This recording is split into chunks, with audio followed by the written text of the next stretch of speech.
नमस्कार श्री स्वामी समर्थ सर्वांना। तर बघा, उद्या बुधवारी आमलकी एकादशी आली आहे। प्रत्येक एकादशीप्रमाणे या एकादशीला देखील खूप सारे महत्त्व आहे। या दिवशी भगवान विष्णूंची पूजा करायची आहे। त्याचप्रमाणे एकादशी व्रत हे भगवान विष्णू आणि माता लक्ष्मी यांना समर्पित असतं। त्याचप्रमाणे या दिवशी आपल्याला आवळ्याच्या झाडाची देखील पूजा करायची आहे। आमलकी एकादशीच्या दिवशी आवळ्याच्या झाडाच्या पूजेला विशेष असे महत्त्व आहे। बघा, वैवाहिक जीवनात तुम्हाला सुख प्राप्त व्हावे असं वाटत असेल तर उद्या आवर्जून तुम्ही आवळ्याच्या झाडाची पूजा करायची आहे।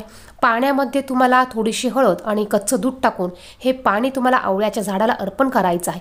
धूप, दीप, शुद्ध तुपाचा दिवा शक्य झाल्यास तो तुम्हाला लावायचा आहे। त्याचप्रमाणे भगवान विष्णूंची पूजा केल्यावर तुम्हाला आवळा हा भगवान विष्णूंना देखील अर्पण करायचा आहे। याचबरोबर आपल्याला उद्या अंघोळीच्या पाण्यामध्ये ह्या वस्तू टाकून ह्या पाण्याने अंघोळ करायची आहे। प्रत्येक एकादशीच्या दिवशी तुम्ही जर का पवित्र नदीमध्ये स्नान केले तर बघा, यामुळे तुमचे सर्व दोष हे नष्ट होतात। पवित्र नदीमध्ये स्नान केल्याचे पुण्य तुम्हाला मिळते आणि यामुळे तुम्हाला मोक्षाची प्राप्ती होते। परंतु आपल्याला प्रत्येक वेळेस पवित्र नदीमध्ये जाऊन स्नान करायला जमत नाही।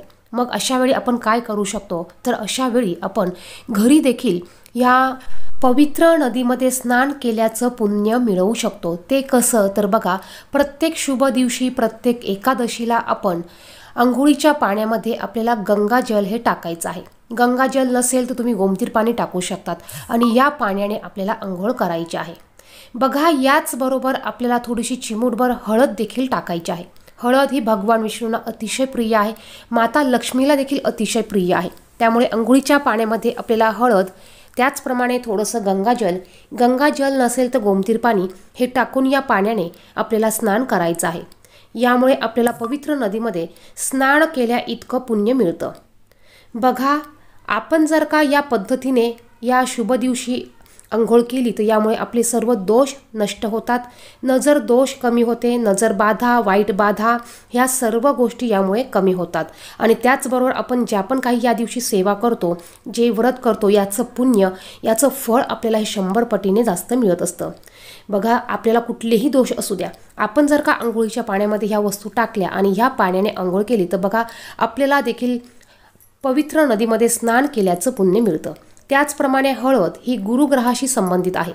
जर का तुमचा गुरुग्रह हा कमजोर असेल तर तुम्ही अंघोळीच्या पाण्यामध्ये जर का हळद टाकली तर यामुळे गुरुग्रह हा प्रबळ होतो आणि यामुळे तुमचं वैवाहिक जीवन हे सुखी होतं। त्याचप्रमाणे तुम्हाला तुमच्या कामात, धंद्यात, नोकरीत यश प्राप्त होतं। तर इतकं महत्त्व ह्या अंघोळीच्या पाण्यात टाकणाऱ्या वस्तूंना आहे। त्याचप्रमाणे बघा, तुम्ही इतर देखील उपाय ह्या दिवशी करू शकतात। त्याची व्हिडिओ आपल्या चॅनलवर आहे, ती व्हिडिओ देखील तुम्ही पाहू शकतात। व्हिडिओमध्ये सांगितलेली माहिती महत्त्वपूर्ण वाटली तर व्हिडिओला नक्कीच लाईक करा। चॅनलवर नवीन असेल तर चॅनलला सबस्क्राईब करा। धन्यवाद। श्री स्वामी समर्थ।